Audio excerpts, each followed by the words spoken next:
Hi, today first I'm going to install the TP-Link RE220, which is a dual band wireless repeater, and for what it's worth, it is right now the best selling repeater on Amazon.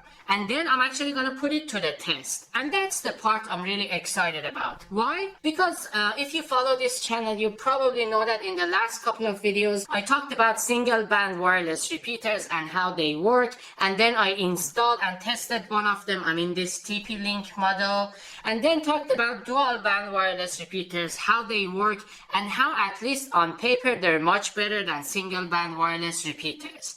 And today I actually get to put one of them to the test and see it in action. Is it really worth the extra money over a single band wireless repeater? So let's find out.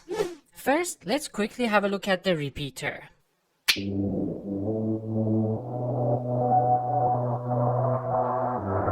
As you can see, there are no external antennas on this repeater. We have the LED lights on the front, plus a small WPS button.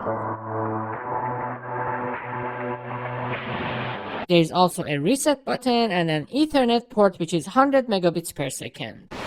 We will get back to it later when we are actually testing this repeater.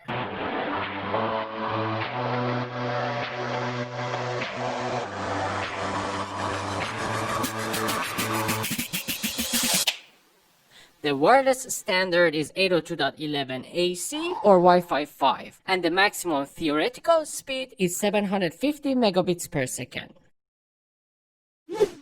Overall, it looks nice on the outside, but how does it look on the inside? I guess there's only one way to find out. So let's set it up and do some interesting tests. Alright, first I'm gonna plug it into an outlet which is close to my wireless router. Now the repeater is going to broadcast its default wireless network only on the 2.4 GHz band, and the name is LinkExtender. Next, I will connect my computer to it, open a browser, and type in its default IP address. And then create a password for its user interface. Here I can find the 2.4 GHz network of the wireless router and connect the repeater to it. Next, I can also connect the repeater to the 5 GHz network of the wireless router. Here I can choose the SSID or network names for the 2.4 GHz and also the 5 GHz networks that the repeater is going to broadcast. Unfortunately for the password, I cannot choose my own, and it has to be the same as the primary wireless router. And if you remember, it was the same case with the single band TP-Link repeater we installed before. We are almost done. Now it is time to put the repeater in its right place.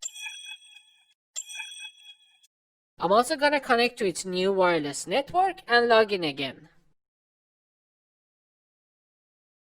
As you can see, the repeater is successfully connected to the wireless router using the 2.4 GHz and also the 5 GHz bands. And it is also broadcasting on both frequency bands. Now I'm gonna give the repeater a static IP address which is not gonna change, and I know exactly what it is.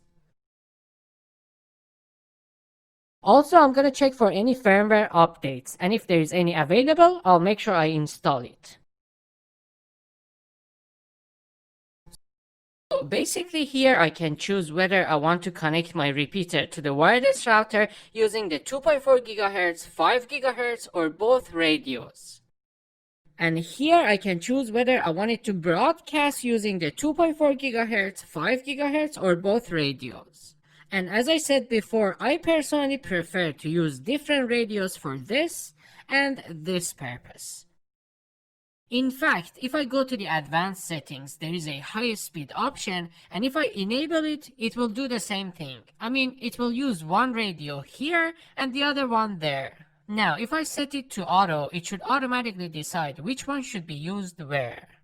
I can also select either of these manually myself. Okay, so I checked the signal strength or RSSI of the repeater in 3 different places of my house, and then compared it side by side with my ASUS AC68U wireless router, which I guess has officially become my benchmark.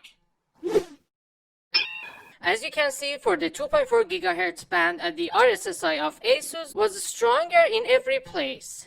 For the 5 GHz band though, they were more or less the same everywhere, which was interesting. So I actually used iPair for the speed test, and there are two laptops, and one of them, as you can see, is permanently connected to the wireless router with an Ethernet cable.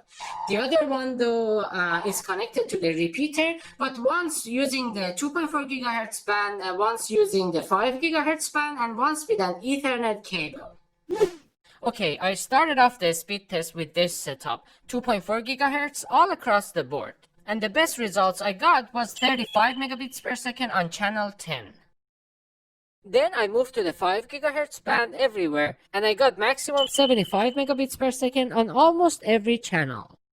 But as you can see, the 5 GHz was more than twice as fast as the 2.4 GHz. But as we explained in the previous video, using two different radios here is most likely gonna give me even better performance. And it sure did, because when I used the 2.4 GHz for the client and 5 GHz for the backhaul, the speed jumped to 92 megabits per second. And it got even better when the backhaul was 2.4 GHz and the other one was 5 GHz. With this setup, I actually was able to reach 110 megabits per second.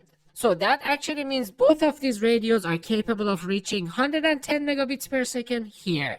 But one of them should be the bottleneck, right?